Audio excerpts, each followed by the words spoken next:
Mateo Kapitulo 9. Ug sa misakay si Hesus sa usa ka sakayan, mitabok siya, ug miabot sa iyang kaugalingon nga lungsod, ug ania karon, ilang gidala kaniya ang usa nga giparalisis nga nagahigda sa usa ka duyan.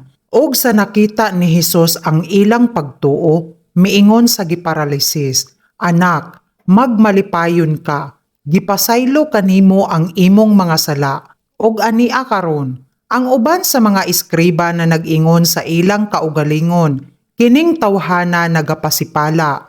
Apan sa nahibaluan ni Hesus ang ilang mga hunahuna, miingon, "Nganong nagahuna-huna kamo og daotan sa inyong mga kasing-kasing? Kay hain ang labing masayon, ang pag-ingon, gipasaylo kanimo ang imong mga sala, kun ang pag-ingon, tumindog ka ug lumakaw." Apan aron inyong hibaluan nga ang anak sa tawo adunay gahom sa yuta sa pagpasaylo sa mga sala. Gilayon miingon sa giparalisis, "Tumindog ka, ug kuhaa ang imong duyan, ug umadto ka sa imong balay." Ug sa mitindog siya, miadto sa iyang balay.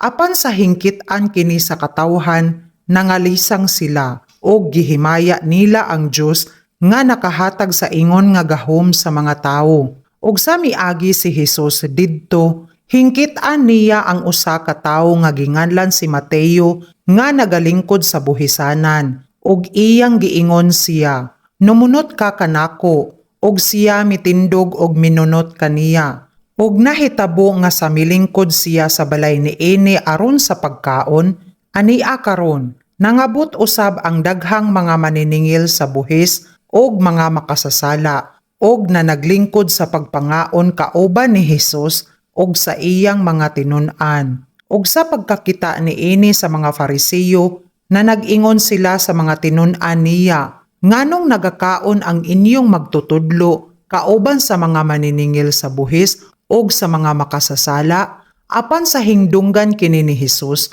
miingon kanila, "Ang mga maayong lawas wala magakinahanglan og mananambal, kundili ang mga masakiton lamang. Apan lakaw kamo, og tun-in ninyo kung unsay kahulugan niini.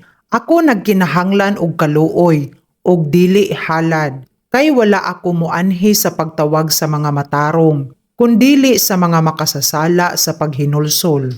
Unya mingduol kaniya ang mga tinun-an ni Juan nga nagaingon, "Ngano nga sa masubsob kami ug ang mga Fariseo nagapuasa, apan ang imong mga tinun-an wala magapuasa?"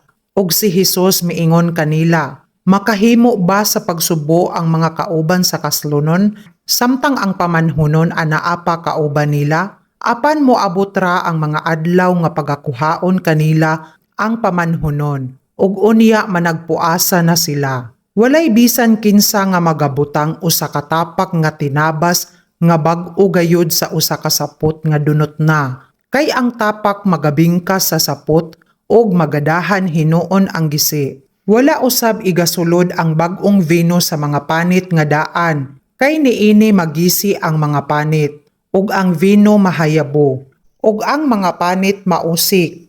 Apan ginasulod ang bag-o nga vino sa mga panit nga bag-o, ug ang duha lunlon mulungtad. Samtang siya nagasulti kanila ni ining mga butanga, ania karon, miabot ang usa ka punuan og nagasimba kini kaniya nga nagaingon, "Ang akong anak nga babayi namatay karon pa lamang.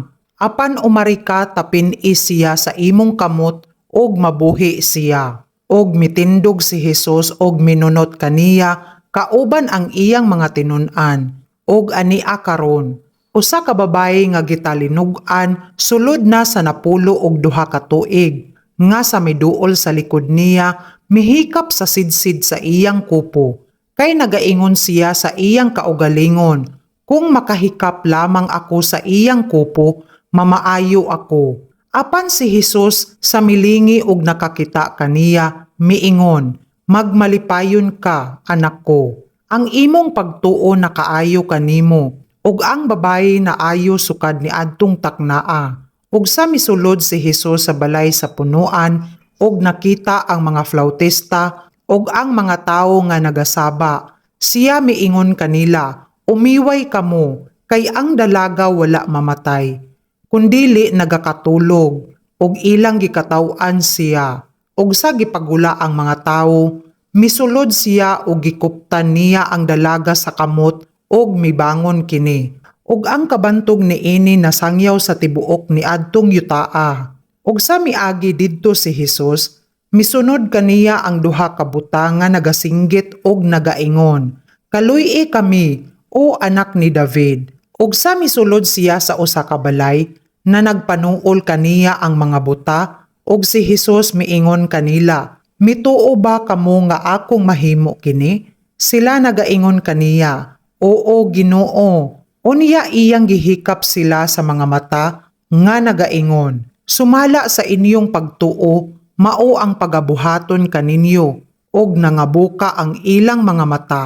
Og si Hesus nagtugon kanila sa hugot gayud nga nagaingon, "Magmatngon kamo nga walay bisan kinsa nga manghibalo niini." Apan sila sa nakagula, gisangyaw nila ang kabantog niya sa tibuok ni adtong yutaa. Og sa paggula nila, ania karon, gidad-an siya og usa ka tawong amang nga hingyawaan. Og sa nahinginla na ang yawa, misulti ang amang. Og nanghibulong ang katawhan nga nagaingon, "Sukad masukad, wala pagayod makita kini sa Israel." Apan ang mga Fariseo nagaingon, tungod sa lalang sa prinsipe sa mga yawa, nagahingilin siya sa mga yawa. Og si Hesus nagalibod sa tanang mga lungsod og mga balangay sa pagtudlo didto sa ilang mga sinagoga og sa pagmantala sa maayong balita sa gingharian og nagaayo sa tanang balatian og tanang sakit sa lungsod. Apan sa nakita niya ang mga panon sa katawhan, giabot siya og kaluoy kanila, kay sila nagakasubo og nagakatibulaag ingon sa mga karnero nga walay magbalantay. Unya siya nagaingon sa iyang mga tinun-an, sa pagkamatuod ang anihon daghan, apan deriyot ang mga mamumuo. Busa magpakiluoy kamo sa Ginoo sa anihon, aron siya magpadala og mga mamumuo sa iyang anihon.